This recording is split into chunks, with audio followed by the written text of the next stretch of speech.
What's up, guys? I'm back with another league racing video. No assist here, of course, which is all I've been doing lately. This one, I will go ahead and straight up just tell you beforehand. This is probably the most exciting race I think we've had in this division since we started it this year. It's at Canada, which is a track that I don't really think of myself as being great at, and frankly, I don't really feel like I have a ton of pace. And partly, I think that's the fact that there are so many turns, so many of the chicanes in cockpit view camera mode are just so blind. You don't really see the exact point where you're supposed to turn in. And I actually think Canada is probably just thinking about the juxtaposition. We raced Monaco last week. I think Canada is actually a little tougher for me than Monaco was. It's tougher in different ways, right? I mean, Monaco, you've got the walls closing in around you at pretty much any given time.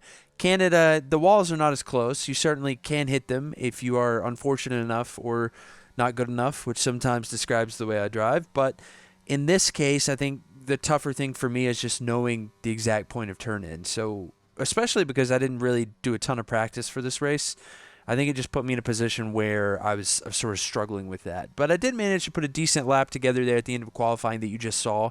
And I jumped in front of Juzzy, who actually DNF'd pretty early in qualifying. So it wasn't like I was really just outpacing him. He just never got the third and final lap, the chance to be faster. But nonetheless, I ended up starting fourth on the grid in front of Juzzy.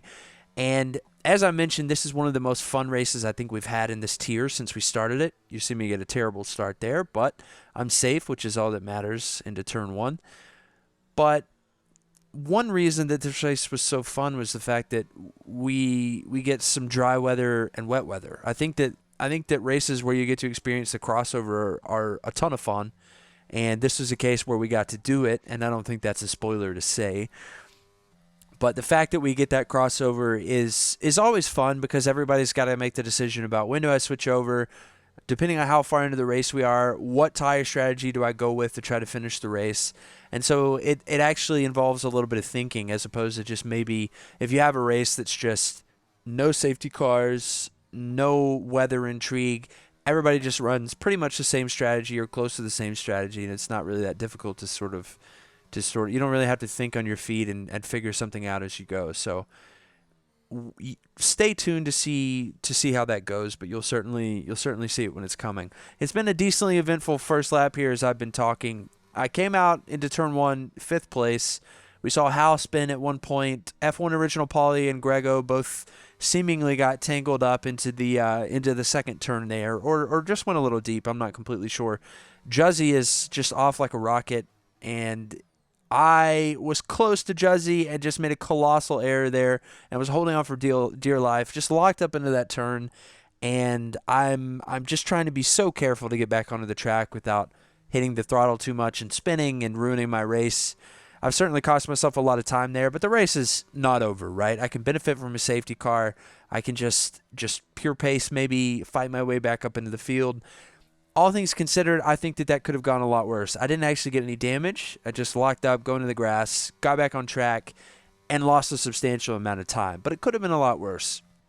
I did lose about 12, 13-ish seconds to Juzzy and got passed by F1 Original Paulie and Grego, obviously, but that's to be expected. The good news is those guys are both really close to each other and are fighting each other, and I'm hoping that they will both lose a lot of, or at least a little bit of time and allow me to kind of swoop in a little bit and maybe take a spot where I'm able to.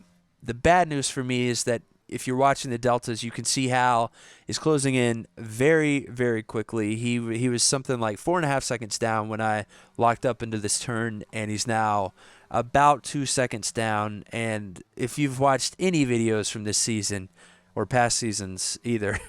I've been teammates with Hal for a couple seasons now, and if you've watched any of these videos, you know that he's got a lot more pace than I do. He's a better driver than I am, so I'm pretty confident he's going to catch me, and I'm not going to hold him up. He's not my race, frankly. And the only times that I have finished ahead of Hal in this no assist division are when he does not finish like he did at Monaco. So, from a teammate perspective, I do hope that he can recover and do well. Also, I didn't get any sort of penalty there. Didn't get a track limit violation. Didn't get a corner cutting. I'm pretty sure that's because I let off the throttle as I was going over the corner, But honestly, I still expected to get a corner cutting anyway. I was kind of surprised they didn't give me one, but that's fine. Don't think it made a huge difference on the race.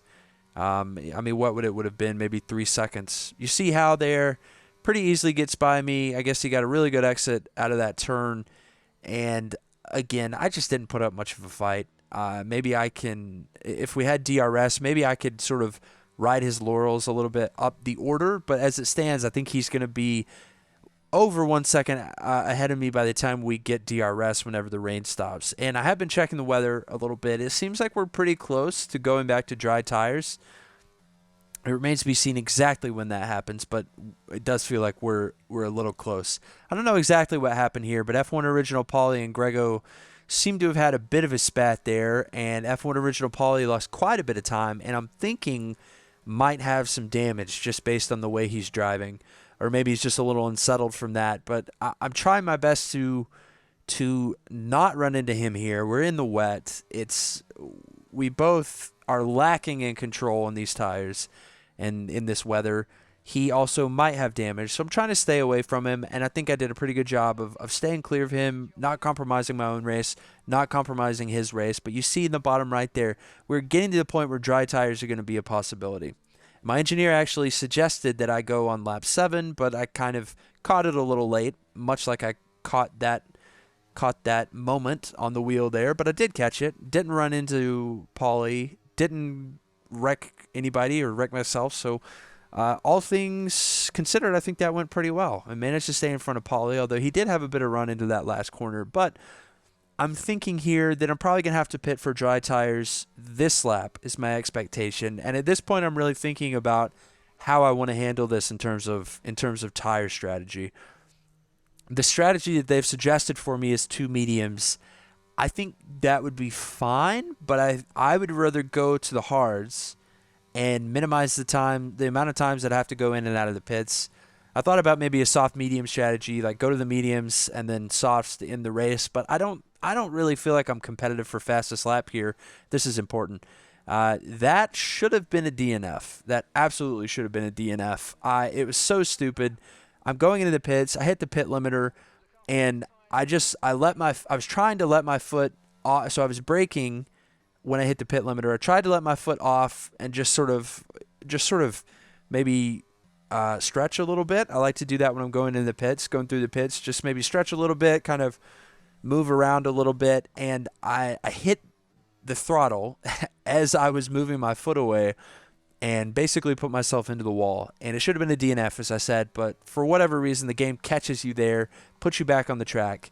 And the fact that I only ended up with a 5-second penalty for pit lane speeding, to me, is a stroke of good fortune. And I'm glad it went down like that. It would have been really unfortunate if I DNF'd there, and it wasn't even a loss of control, I wouldn't say. It was just me being an idiot and tapping the gas pedal when I shouldn't have. But it ended okay. I'm back on the track. I'm on the hards. You see how I went to the hards as well. It looks like Juzzy, Grego, and Paulie all go to the mediums.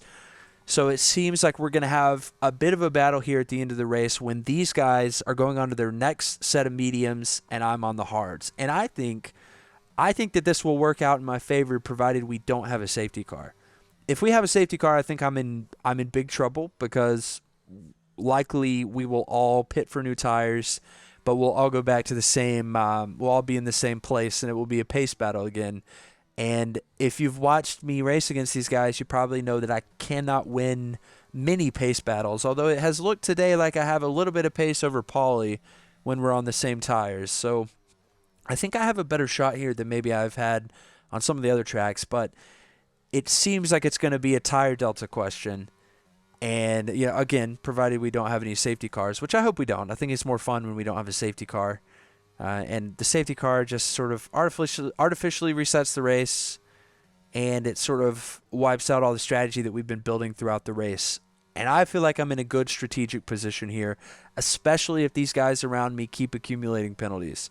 My hope is I don't add on any more penalties. I hope that I stick with the 5 seconds. But right now, as it stands, Grego's got 6 seconds. And if he's already accumulated 6 seconds, that means 2 sets of 3, which is track limit violations almost unquestionably.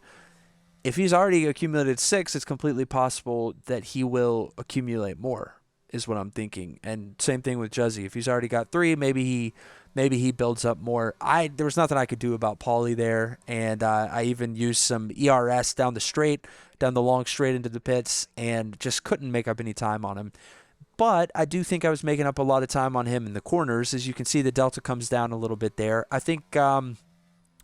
I ran a dry setup for this race, despite the fact that we're going to get some rain, and there I pick up a 3-second penalty. So much for my strategy of minimizing the penalties. I've now got 8 seconds. Grego's got 6. Nothing for Paulie. 3 for Juzzy. Hopefully, Grego and Juzzy will accumulate a little more time in terms of penalties. And then, on top of that, they've got, probably 25 seconds to go into the pits and put on their second set of tires, because there's no way that these mediums last until the end of the race. For now, I'm giving Paulie the best battle I can and trying to stay close to him.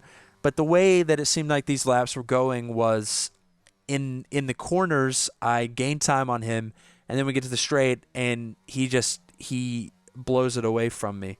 And I could kind of keep up if I was using some ERS, but overall, I didn't have much hope there. I was on the hards. Paulie was on the mediums. It was never going to work out well. You see Juzzy here. I don't know exactly what happened, but I'm assuming that he had some kind of spin or some kind of moment, and he lost a substantial amount of time, because I'm pretty sure he was in second place before that happened. But unfortunately for Juzzy, that probably is a race ender, because don't forget, he's got to go into the pits one more time. You start to see these guys take their pit stops. So you see Grego goes onto the hards from the mediums, which surprised me. I thought they for sure were going to both go, or all 3 of them I thought would go medium with their post, or with their dry tire stints, was my expectation. So Grego, you see, loses he's now 7.5, 8 seconds behind me. Paulie goes to the softs, but is going to come out behind me. And I don't know. I don't see the softs going for 10 laps. So I think that's a bold strategy. I think Juzzy might be trying to make that work just based on what he's doing. And Juzzy could be really scary if he goes on to softs in a couple laps here. But I just sort of cycled through some of these later laps.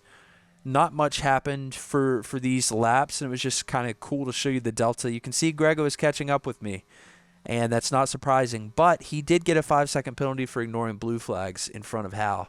And I saw that penalty after the race, and it was warranted. He was ignoring blue flags.